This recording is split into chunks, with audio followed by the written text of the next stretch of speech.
Rebonjour à tous. Je vais vous dire quelques mots ce matin sur le lien entre Guillaume-Henri Dufour et les pierres du Niton. Nous sommes en 1838, 10 ans avant le Sonderbund, et Dufour, qui a à ce moment-là 51 ans, a reçu pour mission de la Diète fédérale de lever la première carte topographique du pays à l'échelle 1/100 millième. Ce sera la maintenant célèbre carte Dufour. Le problème, c'est que notre pays n'a pas de fenêtre sur la mer. Or, la mer est en principe le niveau zéro, point de départ de la cartographie. Il faudra donc définir en Suisse un point de départ. Le Tessin est l'endroit le plus bas et le plus proche de la mer, environ 300 km. Qu'à cela ne tienne, Dufour, en tant qu'enfant de Genève, préfère partir de sa cité.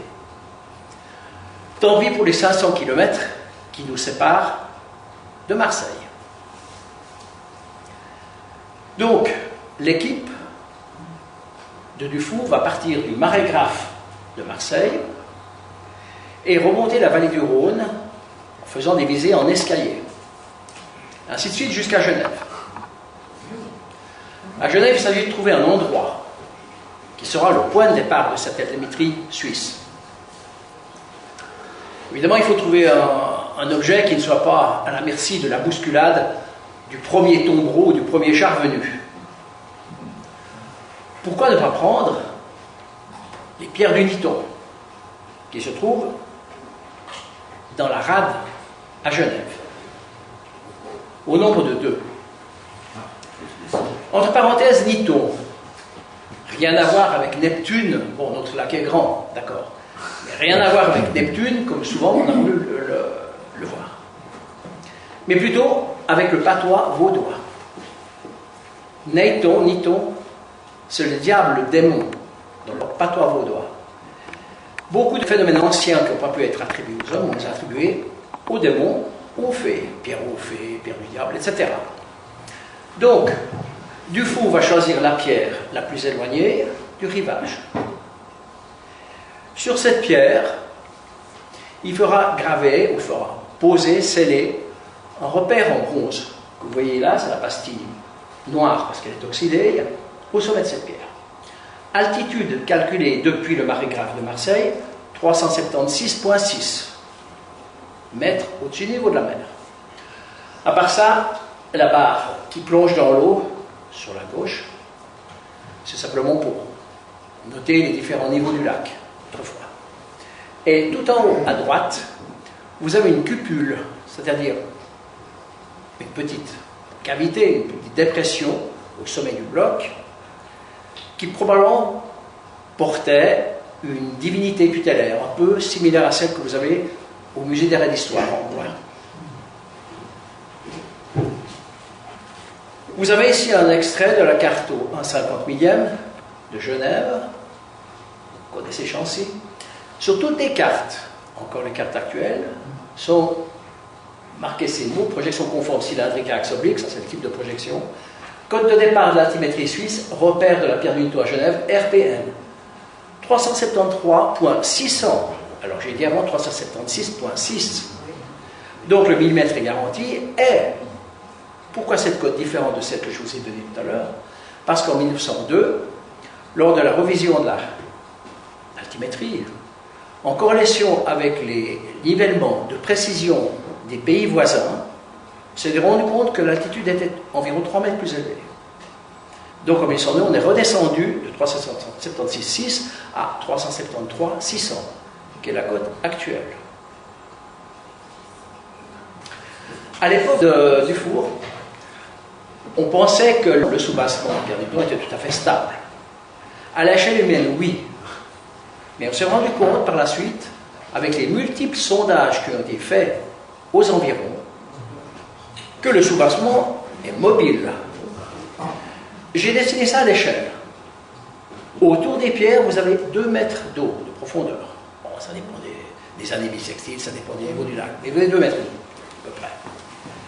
Ces 2 mètres recouvrent du limon lacustre, Puis ensuite, toutes sortes de sédiments, glaciaux, glaciaires ou lacustres, sur environ 60 mètres d'épaisseur. Ensuite, environ une douzaine de mètres de dépôts glaciaires. Et enfin, du solide, la molasse. Donc il y a près de 80 mètres de terrain qui sont des terrains à l'échelle géologique qui sont mobiles. Bon, je ne pense pas que depuis Dufour, ça a beaucoup changé, son altitude. Je suis sûr même qu'elle n'a pas changé. Bon, ça veut dire qu'il pensait quelque chose de stable, mais en fait, à l'échelle géologique, ce n'est pas stable. Quelle est la nature de ces blocs? De Saussure, on y revient, à peu près en 1760, est allé examiner ces blocs. Il définit que c'est du granit. Deluc, en 1825, trouve la même chose.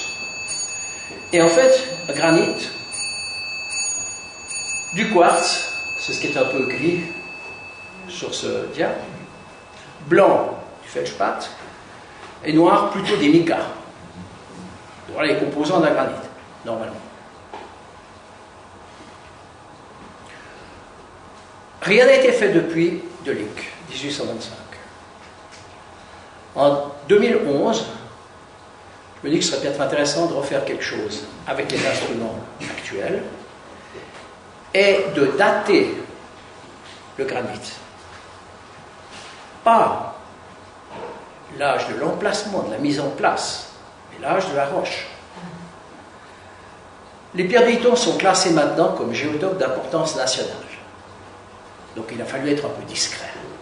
Et nous sommes allés un dimanche matin aux aurores, au mois de septembre, taper la pierre. Voilà le prélèvement. Donc, nous avons fait le prélèvement. En partie, c'est très glissant, à cause de tout le guano qui est laissé par les oiseaux. Plusieurs fois passé à l'eau. Et nous avons fait examiner une coupe très mince, microscope. Vous retrouvez évidemment le quartz, QTZ. PLG, ce sont des plages de glace, ce sont des silicates d'aluminium, de calcium et de sodium. On a aussi du microcline. Dans ce cas-là, on a plutôt du potassium que du sodium. Vous avez le mica, BT, la biotite, et puis on a d'autres éléments, comme l'apatite. On a également des oxydes de métaux, de l'épidote, et des zircons. Des zircons très intéressants, parce qu'ils nous ont permis de dater la roche. Et c'est le professeur Schaltegger, donc conservateur, qui a pu faire la datation. Donc les zircons sont contenus soit dans le quartz, soit dans le mica, la biotite. Et ces zircons contiennent de l'uranium. Cet uranium est radioactif et se désintègre, se transforme peu à peu avec le temps en plomb, d'une manière immuable. Et grâce à cette désintégration, regardant le plomb qui est apparu, l'uranium qui reste, on arrive à un âge de 303,4 millions d'années, plus ou moins 1,7 million d'années. Maintenant, on peut se demander où est-ce qu'on a, proche de chez nous, une telle roche de granit. Les plus proches sont le massif du Mont Blanc, le massif de l'Ar-Gothard. Le massif du Gothard et de l'Ar présente un granit un peu plus jeune, environ 287 millions d'années. Par contre, ce granit du Mont Blanc a été très bien étudié par l'Université de Lausanne. Ils ont fait de très nombreuses datations et on tombe exactement sur cet âge. Donc, ça confirme ce qu'ils ont trouvé à Lausanne.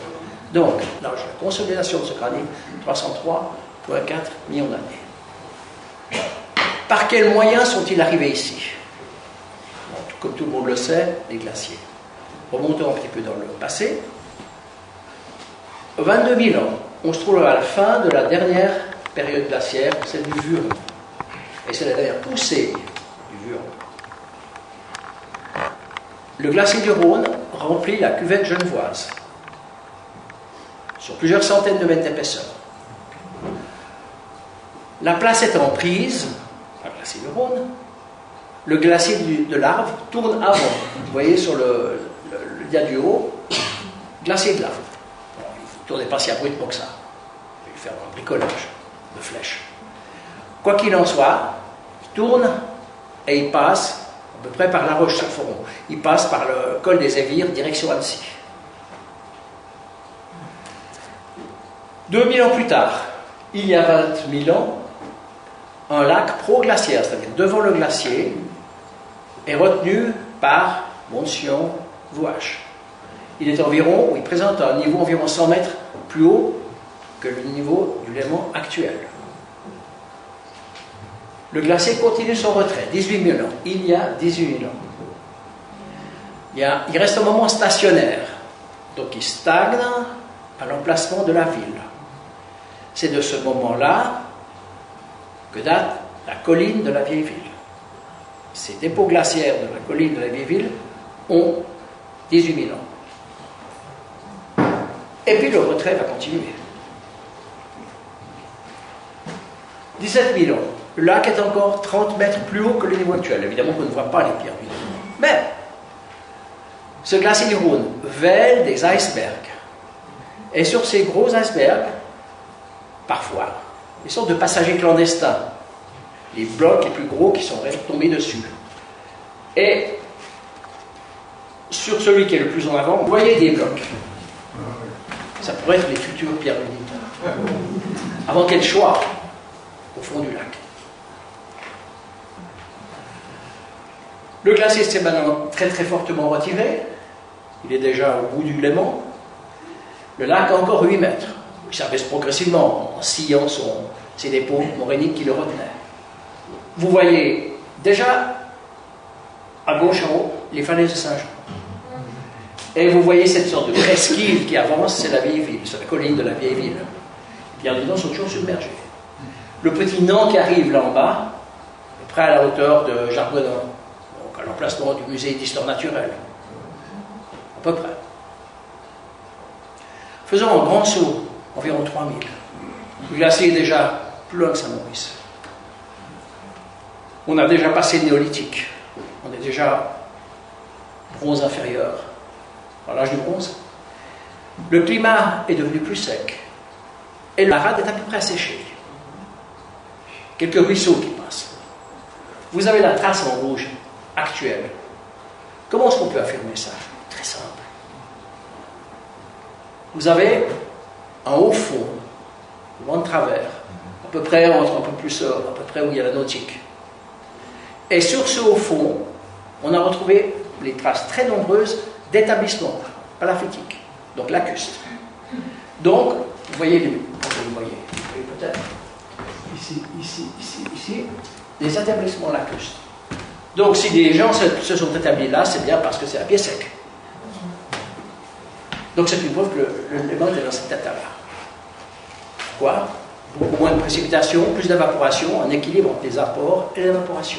Mais il y avait peut-être quelques ruisseaux qui circulaient encore, qui allaient vers les falaises de Saint-Jean. Ne pensez pas que nos pierres Riton sont les seuls gros blocs le long de la rive gauche du Léman. On voit là, par exemple, qui se trouve sur le domaine de l'INRA, l'Institut national de recherche agronomique, à Corzan, juste avant Thonon. Et vous voyez que c'est un bloc qui est conséquent.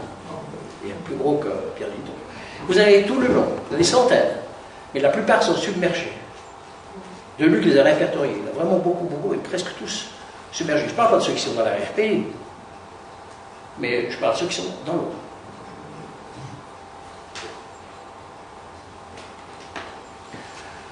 Alors, on a dit qu'il provenait du massif du Mont-Blanc. Oui, le massif du Mont-Blanc est assez allongé. C'est en tout cas pas de la partie occidentale, puisque le glacier de l'Arve bifurcable. Ça peut être que la partie orientale. Et là, j'ai porté le trajet possible. Quand je dis pas, ah oui, en rouge, ce sont justement les roches plutoniques, les granites, roches cristallines. Vous avez le massif d'Argotard là-bas, vous avez là au milieu. Quand je dis là-bas, c'est loin. Là-bas, vous avez Mont-Blanc et puis la Belle. Donc, c'est la partie orientale. Ça veut dire pour nous, Trian, Salena, par le Val Ferret. Et les j'allais dire diamant, c'est du granit, que j'ai dessiné le long de la rive gauche du lac. Donc ce sont les dépôts successifs. Maintenant, attention, la vallée de Chamonix était très très envahie, encombrée de glaciers. Donc il est certain, je ne dis pas il n'est pas possible, il est certain que les glaciers français, il faut des fois être pas trop chaud, les glaciers français, du haut de la vallée de Chamonix, c'est-à-dire glacier d'Argentière, glacier des Tours, ont eu des diffluences, c'est-à-dire des écoulements par-dessus le col des Montères. Donc ils sont passés par-dessus, parce que c'était rempli la vallée de Chamonix, passés par-dessus le col des Montères, ça a été prouvé, en redescendant justement par le triangle sur le Valais. Donc on ne peut pas exclure que ce sont des blocs français. Désolé. Même s'ils sont venus de l'autre côté du monde. Alors maintenant que vous savez à peu près tout sur les pierres du Netton, vous y peut-être, même si on a dévoilé quelque chose, M. Stouder a dévoilé quelque chose tout à l'heure, donc la bière du Netton, avec laquelle vous aurez l'occasion de faire connaissance tout à l'heure à la fin de cette matinée.